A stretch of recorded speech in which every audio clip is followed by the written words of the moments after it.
સુરત શહેરમાં જેમ જેમ 26મી તારીખ મતદાનની નજીક આવી રહી છે તેમ તેમ રાજકીય ગતિવિધિઓ તેજ બની ગઈ છે.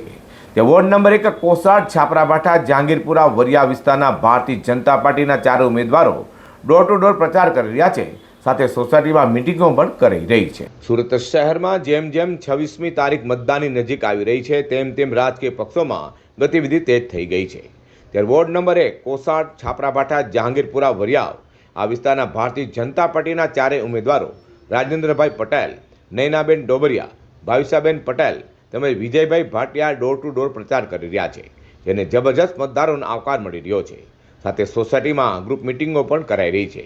Amroli Kosad road cross road પર આવેલા સૂર્ય અંજલિ રેસિડેન્સીમાં ગઈ રાત્રે ગ્રુપ મિટિંગ યોજાઈ હતી.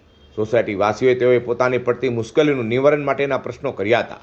તે ઉપસ્થિત ભાજપના ઉમેદવારે આ પ્રશ્નનો જરૂરથી નિકાલ થઈ જશે તેવો વિશ્વાસ અપાવ્યો છે. નમસ્કાર દર્શક મિત્રો, સુરત મહાનગરપાલિકા સહિત રાજ્યની મહાનગરપાલિકાના ચૂંટણીના પડઘમ વાગી ચૂક્યા છે. આખરી ઓપ અપાઈ રહ્યો છે. ત્યારે આગામી 26મી એપ્રિલને રવિવારે ચૂંટણીનું એટલે કે મતદાન છે. ત્યારે સવારના 7 વાગ્યાથી સાંજે 6 વાગ્યા સુધીનો મતદાનનો સમય છે.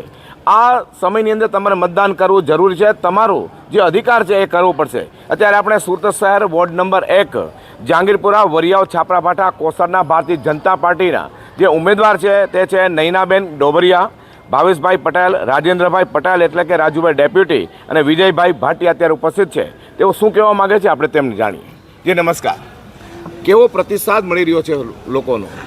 અમારા વિસ્તારમાં લોકોનો ખૂબ સારો પ્રતિસાદ મળે છે. અમારા ભારતીય જનતા પાર્ટીના કાર્યોથી બધા જ લોકો ખુશ છે અને અમને ખૂબ આવકાર આપે છે. સામેના પક્ષની ડિપોઝિટ પણ દૂર થવાની છે એ ચોક્કસ છે.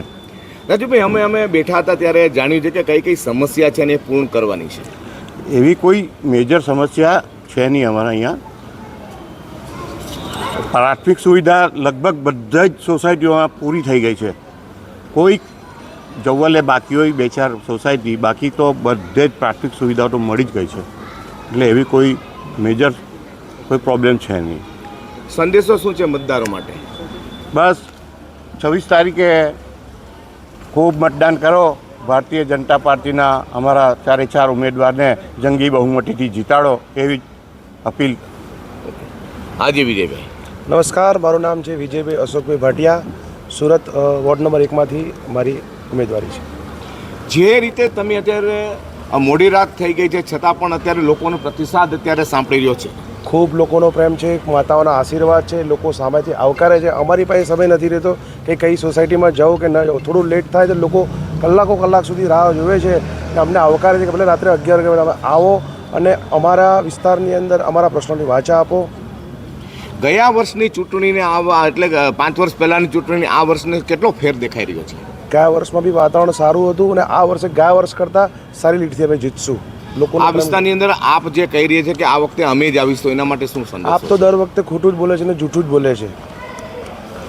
એ તો ખાલી વાતો જ કરે છે. આ એમની ડિપોઝિટ ડૂલ થવાની છે 100% સત્ય છે. હાજી, આપનું નામ? વોર્ડ નંબર 1 ભાવિસાબેન ભાવિનભાઈ પટેલ. ભાવિસાબેન, કેવો પ્રતિસાદ મળ્યો છે મહિલાઓ તરફથી? મહિલા તરફથી અમને સારો પ્રતિસાદ મળી રહ્યો છે. ઘરમાં પ્રસંગ હોય ને અને આપણને આનંદ ઉલ્લાસ હોય એવી રીતે અમને ઘરેથી સોસાયટીથી બધેથી અમને પ્રોત્સાહન મળી રહ્યું છે. કેટલી કલાક અત્યારે આપ ફરી રહ્યા છો? ઘણી બધી કલાકાર ફરી રહ્યા છે. હાજી, આપનું નામ? હું વોર્ડ નંબર 1 નૈનાબેન સુરેશભાઈ ડોબરિયા ઉમેદવાર તરીકે બોલું. કેવો પ્રતિસાદ લોકોનો છે તમે જ્યાં જ્યાં જાઓ છો ત્યાં? લોકોનો સારો પ્રતિસાદ છે. કામગીરી માટે શું કહો છો? કામગીરી માટે અમે સાથે ઊભા છીએ. નંબર 1ના ભારતીય જનતા પાર્ટીના ઉમેદવારો, તેઓનો જબરજસ્ત પ્રતિસાદ મળી રહ્યો છે. અત્યારે મોડી રાત થઈ ગઈ છે છતાં પણ સૂર્યાંજલિ રેસિડેન્સીની અંદર મોટેરાથી લઈને નાનેરા સુધીના લોકો અત્યારે તે લોકોને આભાર વિધિ અને ખાસ કરીને તે લોકોનું સન્માન માટે છે, કારણ કે પોતાના ઉમેદવારો છે અને પોતાનું કામ કરી રહ્યા છે. જી10 ચેનલ માટે હું પ્રકાશ પાઠક અને હર્ષદ શેઠા સાથે અમરોલી, સુરત.